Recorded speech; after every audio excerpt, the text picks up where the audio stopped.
No cierren sus Biblias, mis hermanos, tenganlas abiertas ahí en este pasaje.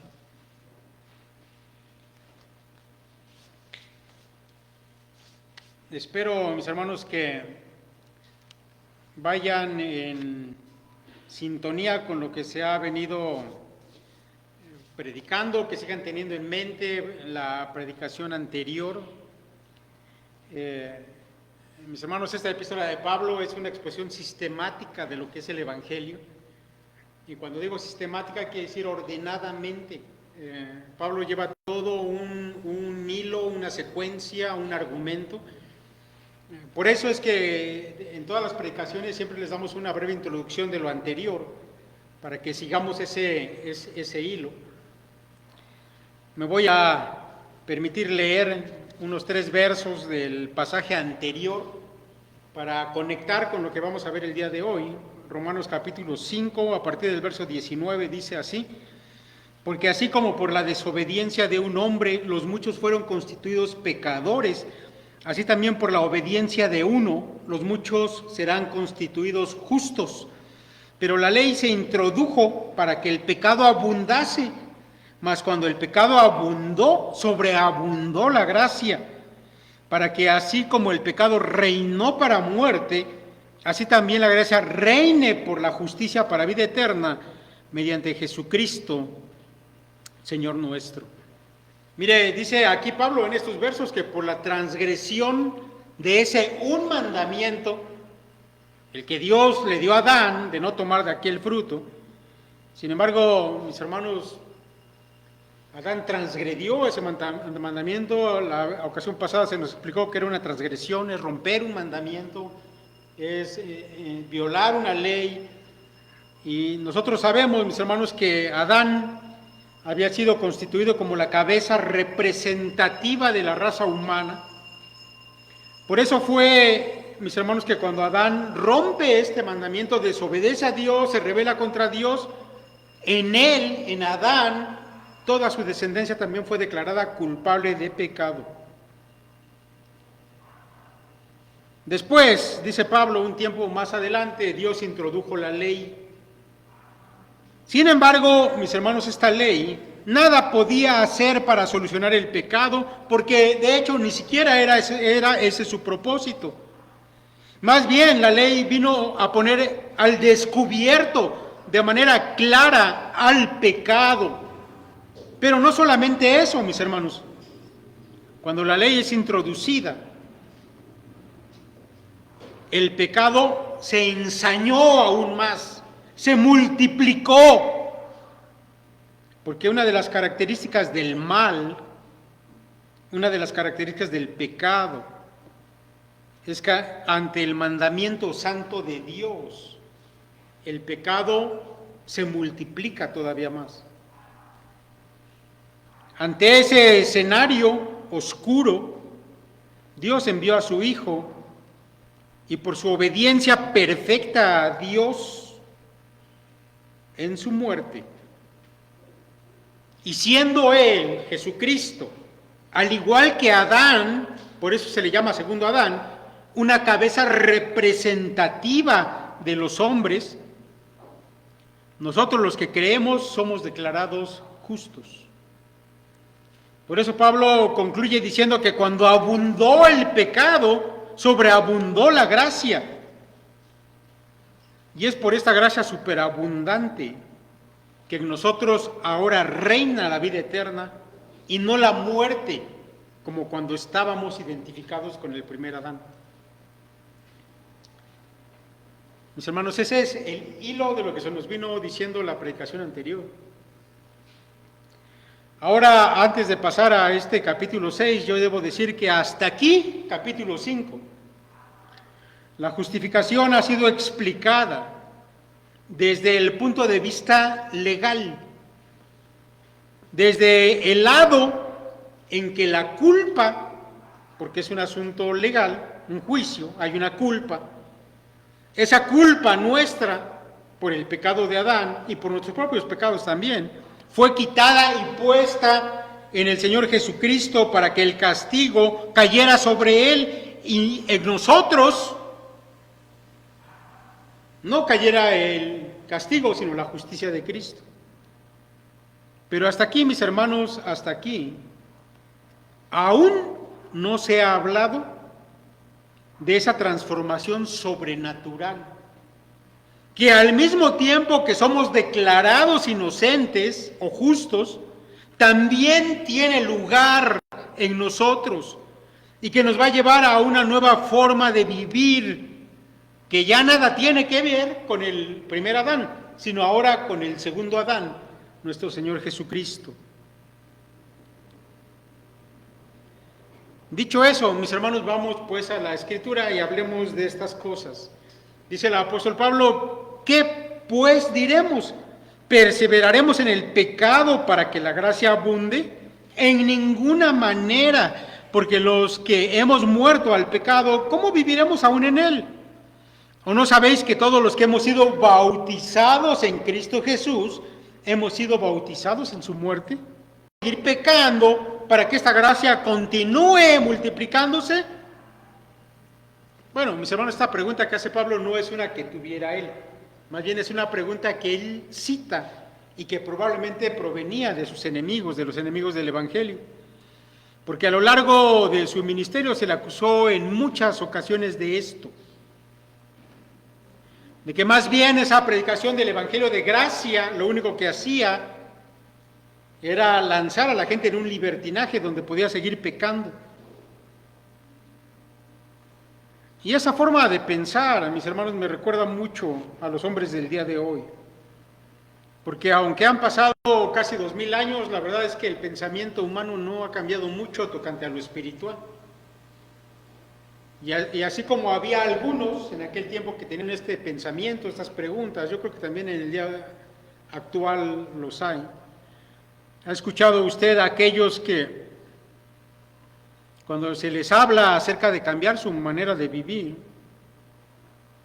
de una forma casi descarada dicen, bueno, es que yo creo que al final Dios nos va a perdonar a todos, porque Dios es un Dios de amor y su trabajo es amarnos y perdonarnos? No importa la manera en que vivamos, de todos modos al final Dios nos va a perdonar. Bueno, mis hermanos, la respuesta de Pablo para aquellos y para estos es: en ninguna manera. No puedes seguir pecando si ya has sido justificado delante de Dios. Ahora, Pablo nos va a dar la razón de por qué no puedes seguir pecando. De hecho, mis hermanos, es una imposibilidad. Si ya fuiste justificado en Cristo, es imposible que sigas viviendo de la misma manera que antes. Y el argumento de Pablo, mis hermanos, al respecto va a ser rotundo. Mira, él dice, porque los que hemos muerto al pecado, ¿cómo viviremos aún en él? Porque los que hemos muerto al pecado, ¿cómo viviremos aún en él? Esto, mis hermanos, que dice Pablo, es la manera en que ahora Dios nos mira a nosotros. Nos mira como los que han muerto al pecado. Así, mis hermanos, en tiempo pasado. De hecho, Pablo vuelve a usar ese verbo del que les hablaba yo la vez anterior. Ese verbo griego que se llama oristo. Y que cuando es usado habla de una acción que ya se culminó, ya se terminó en el pasado. Aun cuando siga habiendo efectos de esa acción, la acción ya se terminó en el pasado. De manera que lo que Pablo dice aquí es que Dios nos mira como quienes murieron a su vida pecaminosa en el pasado. Al ser identificados con Cristo, dejamos de estar identificados con Adán. Y esa vieja vida pecaminosa y de condenación ya quedó muerta allá en el pasado. Ahora, yo creo que ya se dio usted cuenta que en esta respuesta de Pablo se está introduciendo una enseñanza nueva. La enseñanza de morir o de estar muertos al pecado. ¿Qué significa eso? ¿Cómo sucede? ¿Cuándo sucedió? Si es que es un asunto pasado. Y mis hermanos, el apóstol va a responder a esto.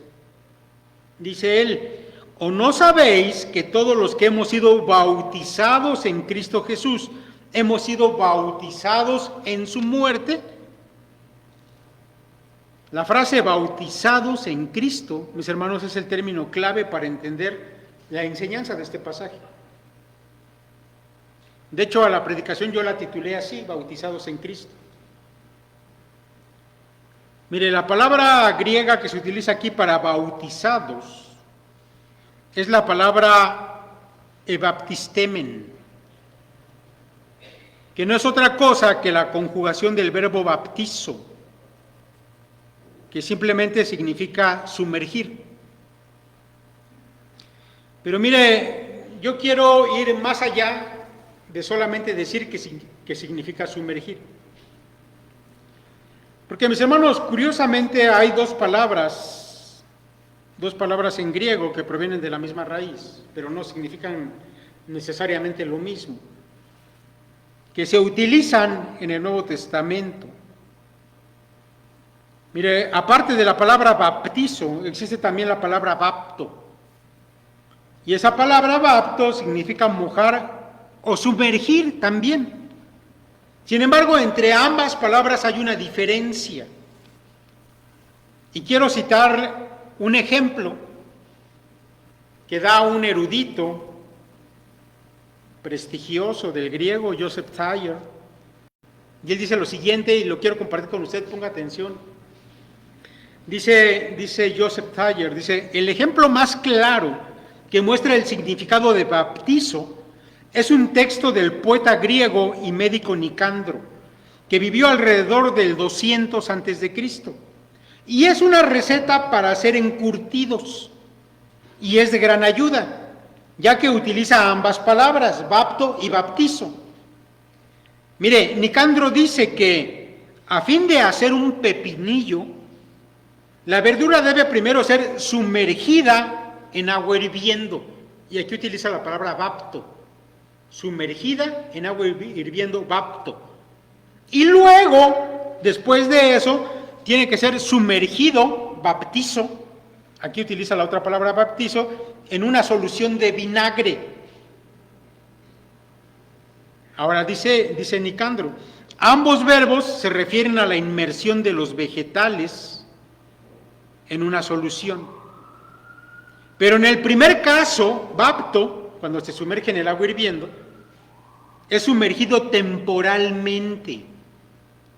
En cambio, el segundo, el acto de sumergir el vegetal en vinagre, se refiere a un asunto permanente. Cuando se usa, dice Joseph Thayer, cuando se usa en el Nuevo Testamento, esta palabra baptizo, más a menudo se refiere a nuestra unión e identificación con Cristo que a nuestro bautismo en agua.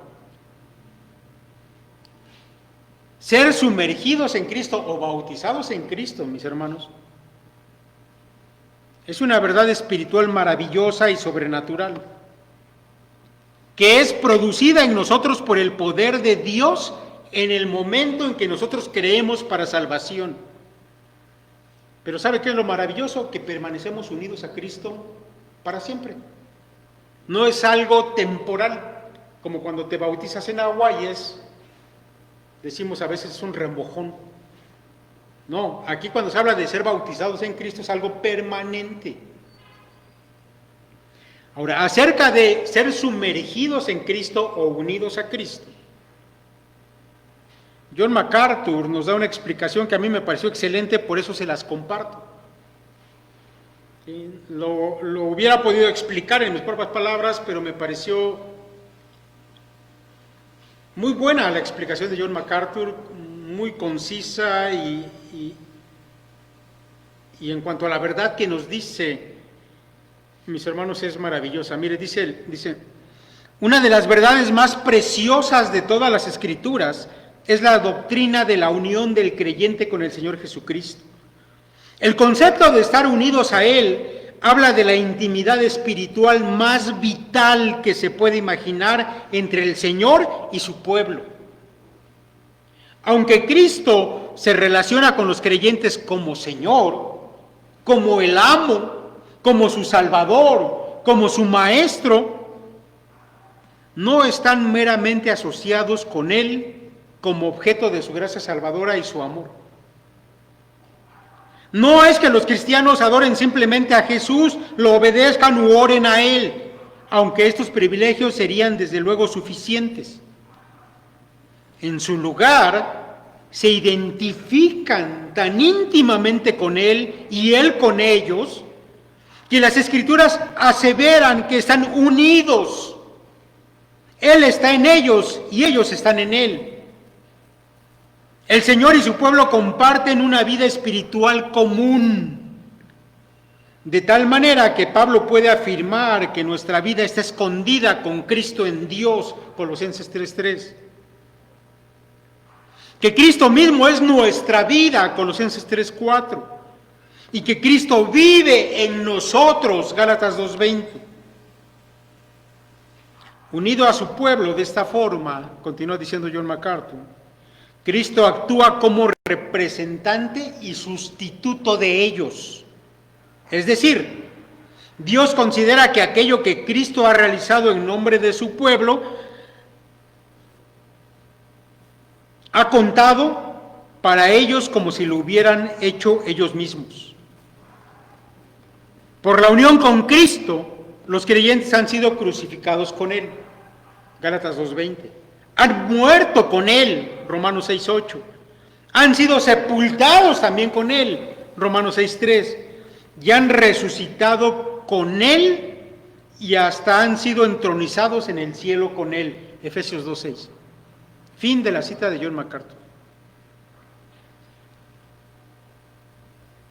Hay una unión íntima con Cristo. Los teólogos le llaman a esto una unión vital. Pensando, mis hermanos, en cómo pudiéramos entender más lo que es tener una unión vital con Cristo. Estaba repasando las metáforas que la Biblia usa cuando se refiere a esto. Y me parece que hay dos que son sobresalientes sobre todo. La primera de ellas, mis hermanos, es esa metáfora que el Señor Jesucristo utilizó allá en Juan. Y es la metáfora de la vid y de los pámpanos. Cuando leemos, mis hermanos, esa metáfora de Cristo, nos damos cuenta que tanto el tallo, el tronco de aquella vid, como las ramas, se nutren de la misma savia. Sin embargo, mis hermanos, la savia fluye del tallo hacia las ramas. Los pámpanos, mis hermanos, son las ramitas que salen del tronco y después en esas ramitas va a nacer las hojas y los racimos de uvas. Ahora, la savia que nutre a toda la planta es la misma, pero la savia fluye del tronco hacia las ramas, no al revés. Así Cristo, que es la vid, y nosotros, los creyentes, que somos las ramas, somos parte de lo mismo, fluye la misma vida en nosotros. Por eso, mis hermanos, decimos que hay una unión vital, al grado que si la rama se troza y se separa del tallo, del tronco, esa ramita va a morir irremediablemente. Eso es una unión vital, fluye el mismo tipo de vida en Cristo que en nosotros, porque estamos unidos a Él. La otra metáfora, mis hermanos, es una metáfora paulina y tiene que ver con la cabeza y el cuerpo, donde por supuesto Cristo es la cabeza, de donde fluye la vida hacia todos los miembros, según Efesios 4, 15 y 16. Es un solo cuerpo, pero Cristo ocupa el lugar de preeminencia, por eso se le llama la cabeza.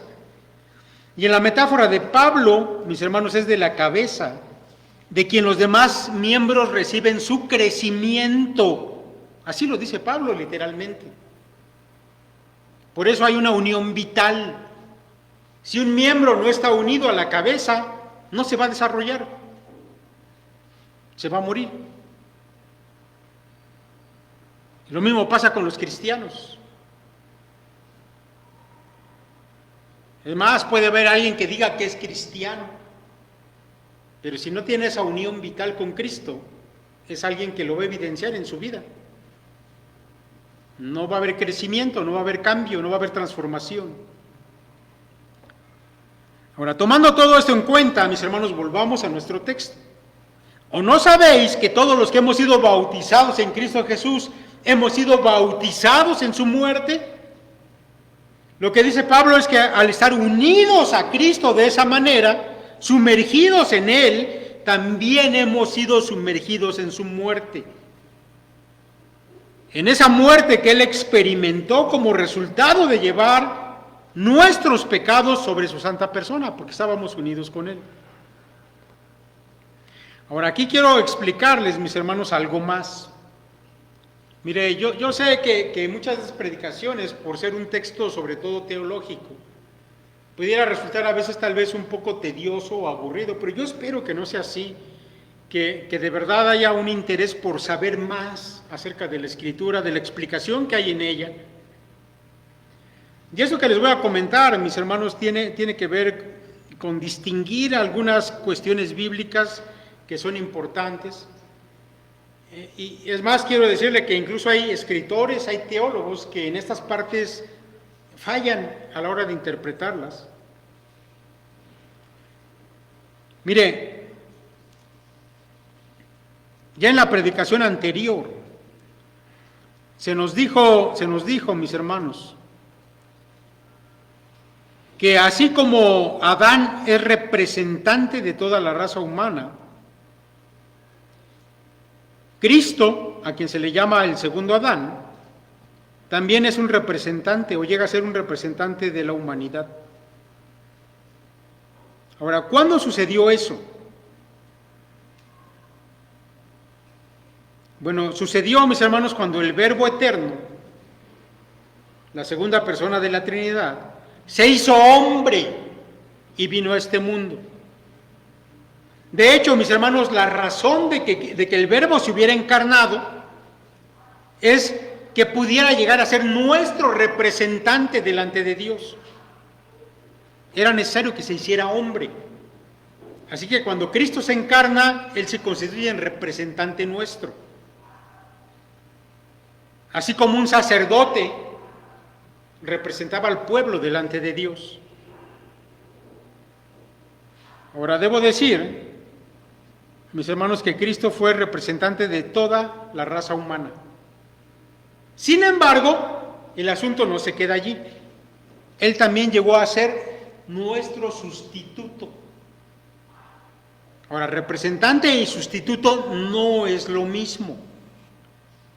Y se lo voy a explicar utilizando un ejemplo del Antiguo Testamento, que además, dicho ejemplo, mis hermanos, es un tipo del sacrificio de Cristo.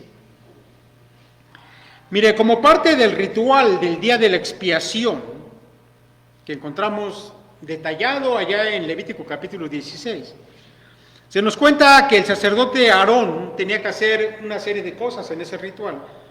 Yo le voy a compartir solamente una partecita, que es a la que quiero que pongamos atención, de las varias que se mencionan allí. Dice Levítico 16, 21, dice: y pondrá Aarón sus 2 manos sobre la cabeza del macho cabrío vivo, y confesará sobre él todas las iniquidades de los hijos de Israel, todas sus rebeliones y todos sus pecados, poniéndolos así sobre la cabeza del macho cabrío. Y lo enviará al desierto por mano de un hombre destinado para esto. Y aquel macho cabrío llevará sobre sí todas las iniquidades de ellos a tierra inhabitada, y dejará ir el macho cabrío por el desierto. Ahora, déjeme decirle, cuando Aarón se paraba frente al pueblo y iba con aquel macho cabrío y le ponía las manos encima, en ese momento Aarón era el representante del pueblo delante de Dios. Por eso, mis hermanos, es que Aarón, en su función de sacerdote y de representante, podía confesar los pecados del pueblo, porque él actuaba en representación de ellos al poner sus manos sobre el animal. Pero después de eso, mis hermanos, este macho cabrío era enviado al desierto, lejos del campamento de Israel. ¿Sabe por qué? Porque en él se habían puesto los pecados del pueblo. No podía por eso permanecer allí. Ahora, este macho cabrío se había convertido en el sustituto del pueblo. Cuando Aarón puso sus manos y confesó los pecados del pueblo sobre él, en ese momento Aarón era el representante, pero el macho cabrío se convirtió en el sustituto del pueblo. Así que los pecados del pueblo, que deberían haberlos alejado de Dios, los recibió aquel animalito y era llevado muy lejos al desierto.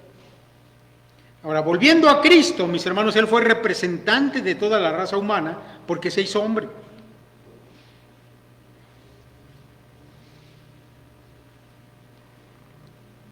Pero Cristo, mis hermanos, no solamente fue representante, sino también fue sustituto. Ahora, ¿en qué momento Cristo comenzó a ser nuestro sustituto? Porque no fue, mis hermanos, durante su vida antes de la cruz, no.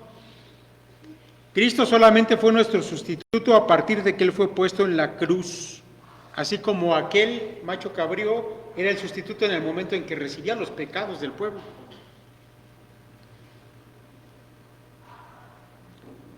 ¿Cómo sabemos que Cristo comenzó a ser sustituto nuestro cuando estuvo en la cruz y no antes? Porque, mis hermanos, no fue hasta que el Señor estuvo allí en la cruz que el Padre le dejó solo, le abandonó, así como ese macho cabrío era separado y dejado en la soledad del desierto. Antes de la cruz, vemos al Señor en comunión perfecta, constante con el Padre. Por eso Él decía frases como: Padre, yo sé que siempre me oyes. Había una comunicación constante. O Él dijo: el Padre y yo uno somos, una comunión perfecta. O dijo: no estoy solo, el Padre está conmigo. Pero, mis hermanos, después de que el Señor fue puesto en la cruz y el pecado de todos nosotros fue depositado sobre Él, solamente pudo decir: Dios mío, ¿por qué me has abandonado? En ese momento Él era nuestro sustituto, es decir, Él moría en nuestro lugar. Ahora, yo quiero que usted entienda lo siguiente. El Señor fue representante de toda la raza humana, pero solamente es sustituto de aquellos que creen en Él y que están unidos a Él de manera vital. Esa unión, ese asunto de estar en Cristo, hace efectivo que Él sea nuestro sustituto. El Señor murió por toda la humanidad, pero solo reciben el beneficio los que creen en Él, el beneficio de que Él se convierte en nuestro sustituto y lleve nuestros pecados y muera por ellos en la cruz. Y al ser sustituto es como si nosotros estuviéramos en ese lugar. Mis hermanos, Cristo murió habiendo sido hecho pecado, o ese bautismo no es algo temporal, sino es algo permanente. Por lo cual, mis hermanos, no solamente morimos con Cristo en la cruz, también somos sepultados con Él, más aún somos resucitados con Él y nos sentamos en los lugares celestiales con Él, como también lo enseña la Escritura.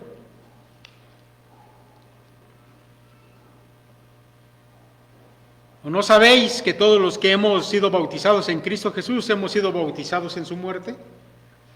Porque somos sepultados juntamente con Él para muerte por el bautismo, a fin de que como Cristo resucitó de los muertos, por la gloria del Padre, así también nosotros andemos en vida nueva. Mis hermanos, Pablo, con toda la lógica, Concluye diciendo que cuando Cristo ya resucitó, lo hizo ya sin pecado, porque esa obra de expiación terminó en la cruz, y ahora en su resurrección ya nada tiene que ver con el pecado. Nosotros, al estar unidos a Él, también, mis hermanos, somos libres de esa vieja vida, la vida de Adán, la vida de pecado. Y ahora tenemos una vida nueva, una vida en Cristo que ya nada tiene que ver con el pecado. Por eso, mis hermanos, es que es imposible que sigamos pecando como antes. Por eso esa excusa de que, bueno, pues Dios todo me va a perdonar, así que yo sigo viviendo como quiera. No, hermano, no es así. En este asunto no hay grises, o es blanco o es negro. O vives todavía en esa vieja vida y no has sido redimido, o ya has sido redimido y ahora vives en esa nueva vida, por lo que Pablo acaba de decir. Porque si estás unido a Cristo, esa vieja vida ya fue clavada en la cruz. Ya no puedes seguir viviendo en eso. Porque además esta unión con Cristo es real, es sobrenatural, es vital. Es algo que se va a reflejar en nuestra vida práctica. O no hay esa unión. Y si no hay esa unión, seguimos viviendo como siempre. Todo esto, mis hermanos, por supuesto, es ilustrado, es representado de manera visible en el bautismo de agua. El bautismo de agua, que es un asunto temporal, es momentáneo, sin embargo, representa o simboliza toda esta verdad espiritual que acabamos de decir. De hecho, hace 3 semanas vimos bautismos aquí, ¿verdad? Nuestros hermanos que cumplieron con esta ordenanza. Dice un teólogo que en algunas iglesias, todavía hasta el día de hoy, iglesias muy, muy antiguas, existen bautisterios, y yo me acordé del nuestro, que tienen 2 entradas. Digo, nosotros no lo usamos así, pero el simbolismo que le daban en esas iglesias en la antigüedad era el siguiente: entrabas por este lado, eras sumergido en el agua, lo que representaba tu muerte, salías del agua, la resurrección, y ya no salías por acá, porque eso representaba la vida vieja. Salías de este lado, lo que representaba salir a una vida nueva. ¿Sí? El bautismo simboliza esa verdad espiritual. Continúa diciendo Pablo, mis hermanos, porque si fuimos plantados juntamente con Él en la semejanza de su muerte, así también lo seremos en la de su resurrección, sabiendo esto, que nuestro viejo hombre fue crucificado juntamente con Él, para que el cuerpo del pecado sea destruido, a fin de que no sirvamos más al pecado, porque el que ha muerto ha sido justificado del pecado. Y si morimos con Cristo, creemos que también viviremos con Él, sabiendo que Cristo, habiendo resucitado de los muertos, ya no muere. La muerte no se enseñorea más de Él, porque en cuanto murió, al pecado murió una vez por todas, mas en cuanto vive, para Dios vive. Así también nosotros, considerados muertos al pecado, pero vivos para Dios en Cristo Jesús, Señor nuestro. Mis hermanos, de manera que el bautismo espiritual, esa unión con Cristo, nos sitúa en una nueva relación con Dios, pero también, mis hermanos, nos introduce a una forma nueva de vida. Ya no más la mundana, donde todas las cosas materiales y todas las cosas físicas era lo que determinaban nuestra manera de vivir. Aquí Pablo utiliza una frase, la frase viejo hombre. Y esa frase significa lo que éramos antes en Adán. ¿Qué éramos, mis hermanos? Éramos pecadores. Y estábamos inmersos en esa manera pecaminosa de vivir. Y para nosotros era imposible salir de allí. Ahora quiero que piensen lo siguiente. Mire, para la gente no salva, La manera en que ellos viven, la manera que recibieron de Adán, es la única manera de vivir que tienen. Para ellos no existe otra alternativa. Y mis hermanos, yo creo que es bueno recordar esto a menudo, porque a veces nos andamos preguntando por qué es que la gente de este mundo es tan mala, por qué es que se cometen tantas atrocidades en el mundo, por qué el mundo se comporta de maneras tan torcidas. Bueno, la razón, mis hermanos, es que para ellos no hay otra forma de vida. Ellos siguen siendo esclavos del pecado y es imposible que vivan de otra manera y que se puedan liberar de la forma en que viven.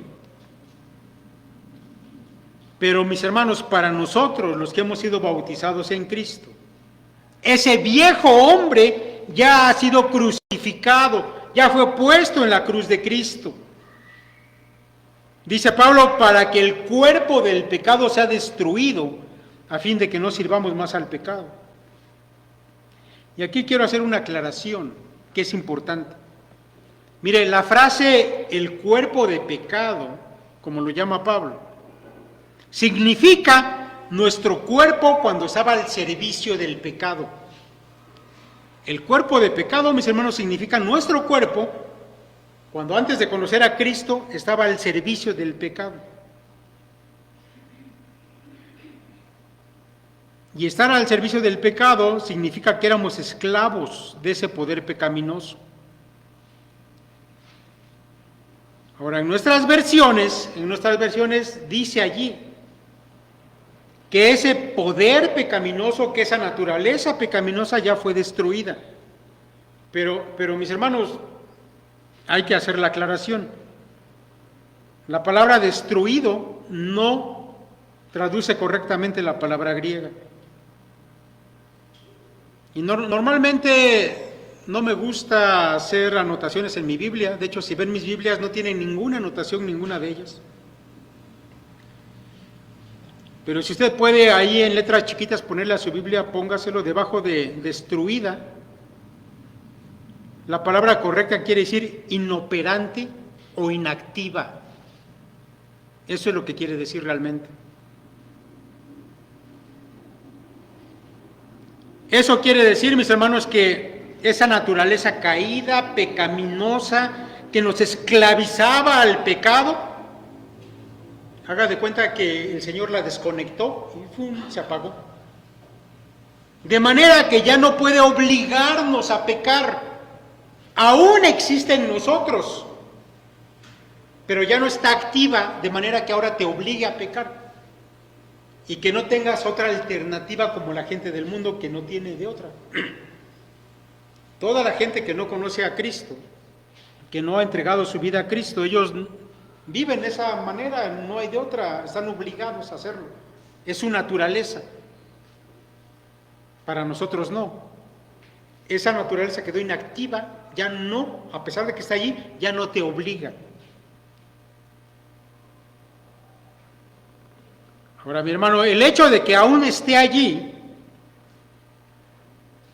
es verdad que ya no te obliga, pero, quiere decir que en algún momento, si tú lo permites, aún te puedes deslizar al pecado. Aún vas a tener tendencias a pecar, pero ya no te pueden obligar. Ya no somos forzados a hacerlo. Ya se quebró ese dominio que antes había del pecado sobre nosotros.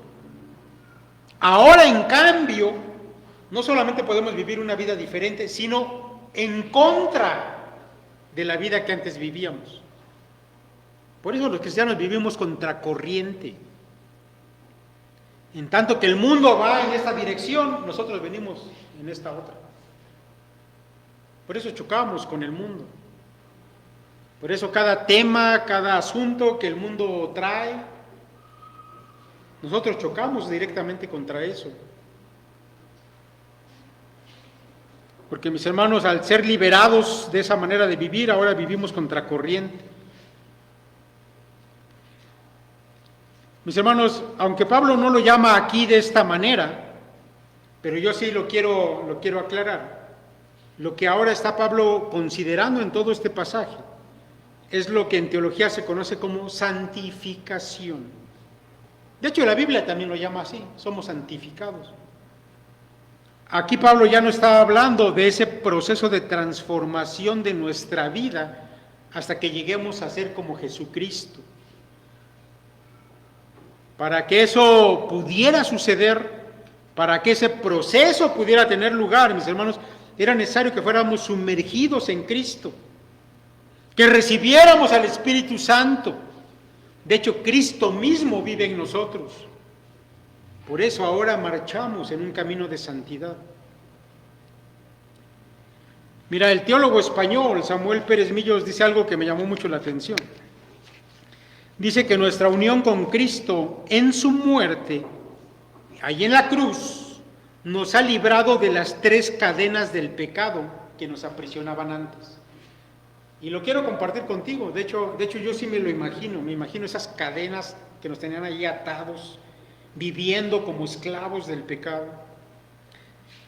Y dice Pérez Millos que son 3 cadenas. Se las voy a mencionar. Primero está la cadena del yo.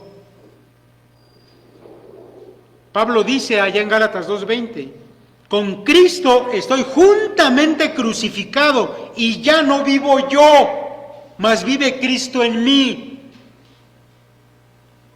Eso quiere decir, mi hermano, que ya no más mi visión terrenal, ya no más mis motivaciones personales, ya no más mis deseos pecaminosos. Pablo dice, mas vive Cristo en mí. Y lo que ahora vivo en la carne, lo vivo en la fe del Hijo de Dios, el cual me amó y se entregó a sí mismo por mí. Ya no vivo yo, dice Pablo, así que esa cadena del yo está rota. Pero también está la cadena de la carne. El significado de la palabra carne, mi hermano, depende del contexto en el que se encuentre, pero uno de los significados que tiene es para referirse a ese poder del pecado en nosotros. Bueno, esa cadena también ya está rota. Dice Gálatas 5:24, pero los que son de Cristo han crucificado la carne con sus pasiones y deseos. Así que ahora ya no es nuestra naturaleza pecaminosa la que nos mueve o la que nos lleva a donde ella quiere. Ya no son esos deseos que nos arrastraban antes. Ahora Pablo añade a continuación, si vivimos por el Espíritu, andemos también por el Espíritu.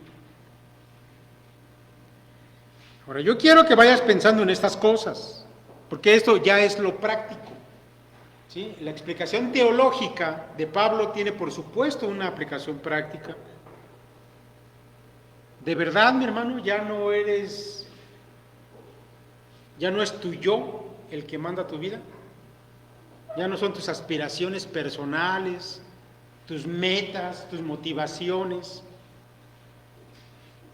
sino que ahora son las metas de Cristo las que tú sigues. De verdad, mi hermano, ya no son tus deseos carnales lo que te mueve,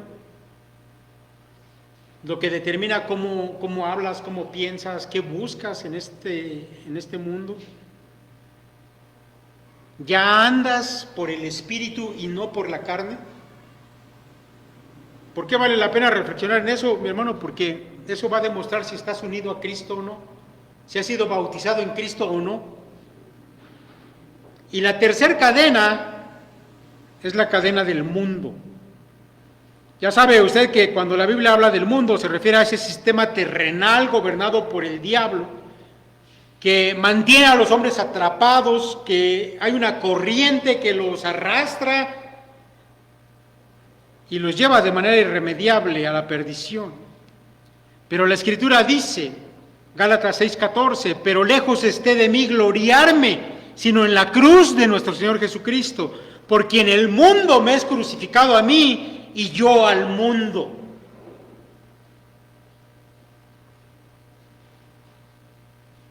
Mis hermanos, ahora nuestra visión debe ser espiritual. Ya no es este sistema de cosas, de filosofías, de pensamientos, de ideas, de diversiones, de objetivos materiales, porque el mundo ya está crucificado para nosotros. Ahora, mis hermanos, pertenecemos a una esfera diferente, a una esfera espiritual.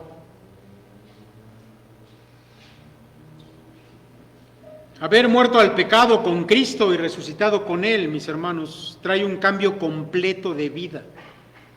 Somos traspuestos a una esfera espiritual, desde donde ahora vemos las cosas espiritualmente y donde nuestra prioridad más alta es glorificar a Dios en todo lo que hagamos. Porque en cuanto murió al pecado, murió una vez por todas, mas en cuanto vive, para Dios vive. Así también vosotros, considerados muertos al pecado, pero vivos para Dios en Cristo Jesús, Señor nuestro.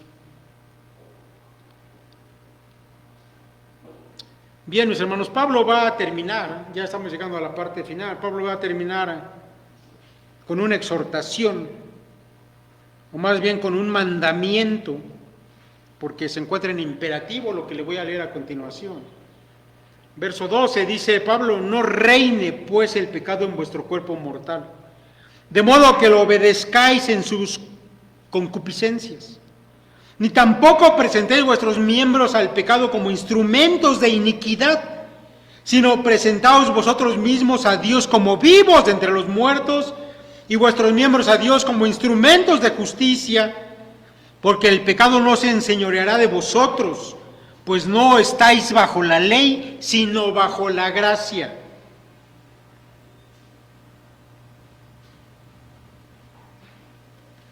Mis hermanos, después de todo lo que Pablo ha dicho, ahora está esta orden, una orden para nosotros que proviene de la Escritura, que proviene del apóstol inspirado por Dios.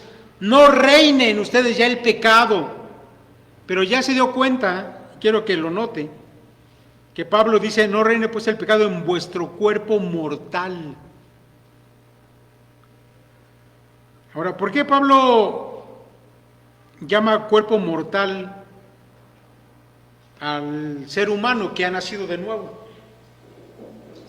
Bueno, mis hermanos, porque esta es una realidad, que aunque espiritualmente hemos sido renovados, sin embargo aún permanecemos en un cuerpo mortal, es decir, débil. Es decir, un cuerpo que aún tiene inclinaciones carnales. Pero Pablo nos exhorta, nos manda a no permitir que el pecado vuelva a gobernar estos miembros, que el pecado vuelva a utilizar nuestro cuerpo como un instrumento para su servicio. Porque aunque existan aún en nosotros esas tendencias en este cuerpo mortal, débil, sin embargo, el pecado no te puede obligar a servirle. El creyente ahora debe vivir de acuerdo a esa esfera espiritual de vida, ya no la esfera de la muerte. Por ello, mis hermanos, yo creo que debemos estar siempre conscientes de esto. Mira, tu cuerpo es un instrumento que puedes usar, que puedes poner al servicio de Dios, o lo puedes usar o lo puedes poner al servicio del pecado. Ahora piensa por un instante, ¿a quién estás sirviendo en tu cuerpo? ¿A Dios? ¿O todavía estás sirviendo al pecado?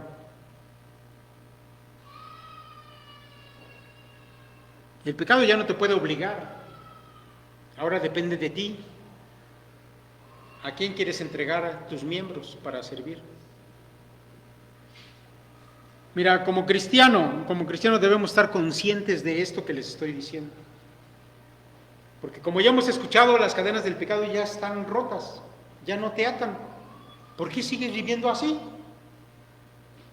Es como aquella historia de ese pequeño elefante que llevaron al circo y lo pusieron atado con una estaca en el piso. Se la sabe, ¿verdad? Y como era un elefante pequeñito, jalaba su pata y no se podía zafar de la estaca. Pero ese elefante creció, se hizo adulto y se hizo un animal poderoso. Y solamente bastaba dar un tirón y la estaca hubiera salido del piso y hubiera estado libre. Pero no estaba consciente del poder que tenía ahora. Mis hermanos, lo mismo pasa con el cristiano. Cristo ya rompió esas cadenas que te ataban a vivir de esa manera. Ya eres libre. ¿Por qué sigues allí? Bueno, tal vez es porque no estés consciente de que estás libre, de que el pecado ya no te puede obligar, de que ahora puedes vivir de una manera diferente.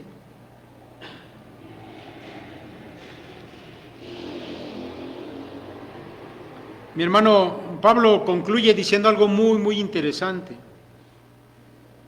Para mí son palabras de consuelo y de ánimo. Y yo quisiera que para ti también lo fuera. Pablo termina diciendo que ya no estamos bajo la ley, sino bajo la gracia. ¿Qué quiere decir Pablo con esto aquí, en este contexto? Parece como si de repente cambiara de tema, pero no está cambiando de tema. Mira, vivir bajo la ley implicaba vivir bajo condenación. Porque la ley solamente pone al descubierto el pecado y lo condena a muerte. Pero nosotros, mis hermanos, ya no vivimos en esa condición. Ya hemos muerto a la ley también. Ya, aunque estamos en un cuerpo de debilidad todavía y nos podemos deslizar ocasionalmente al pecado, ya no vas a recibir la condenación de la ley. Porque ya no vives bajo la ley, sino bajo la gracia.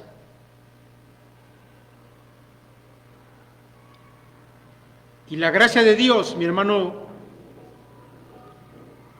no solamente te perdona, sino te capacita para vivir de manera diferente. Quiero citar al escritor de Hebreos en un texto maravilloso que habla precisamente de esto. Dice Hebreos 4:16, acerquémonos pues confiadamente al trono de la gracia, para alcanzar misericordia y hallar gracia para el oportuno socorro. Mis hermanos, antes de conocer a Cristo, vivíamos en el temor de que un día nos íbamos a encontrar con Dios como juez, un juez enojado que nos iba a condenar, porque la ley eso es lo que dice. Pero ahora, en cambio, mis hermanos, aun cuando seamos débiles y aun cuando lleguemos a fallar en alguna ocasión, ya no, mis hermanos, ya no somos condenados por la ley. Ahora podemos acercarnos al trono de gracia, y no con miedo como con la ley, sino confiadamente, dice el escritor de Hebreos. Y entonces el Señor que está en el trono de gracia tendrá misericordia de nosotros, porque Él sabe que vivimos todavía en un cuerpo de debilidad. Pero no solamente eso, no solamente va a tener misericordia de ti, porque Cristo murió por tus pecados pasados y por los que vas a cometer todavía. Por eso el Señor tiene misericordia de ti, sino que además Él continúa capacitándote para alejarte de esta vida de pecado y continuar por la vida nueva. Por eso, mis hermanos, vivir bajo la gracia es una bendición y no vivir bajo la ley. Dios quiera, mis hermanos, que esta palabra, que esta enseñanza sea para ustedes importante, que haya un reflejo en su vida de esto que la Escritura dice. Yo sé que para muchos es así, pero para otros tal vez siguen siendo como ese pequeño elefantito que ahora ya creció, pero que aunque estén libres, no están conscientes de su libertad. Mis hermanos, ya son libres. Vivan de acuerdo a esa libertad para glorificar a Dios, no para seguir siendo esclavos del pecado. Que el Señor los bendiga.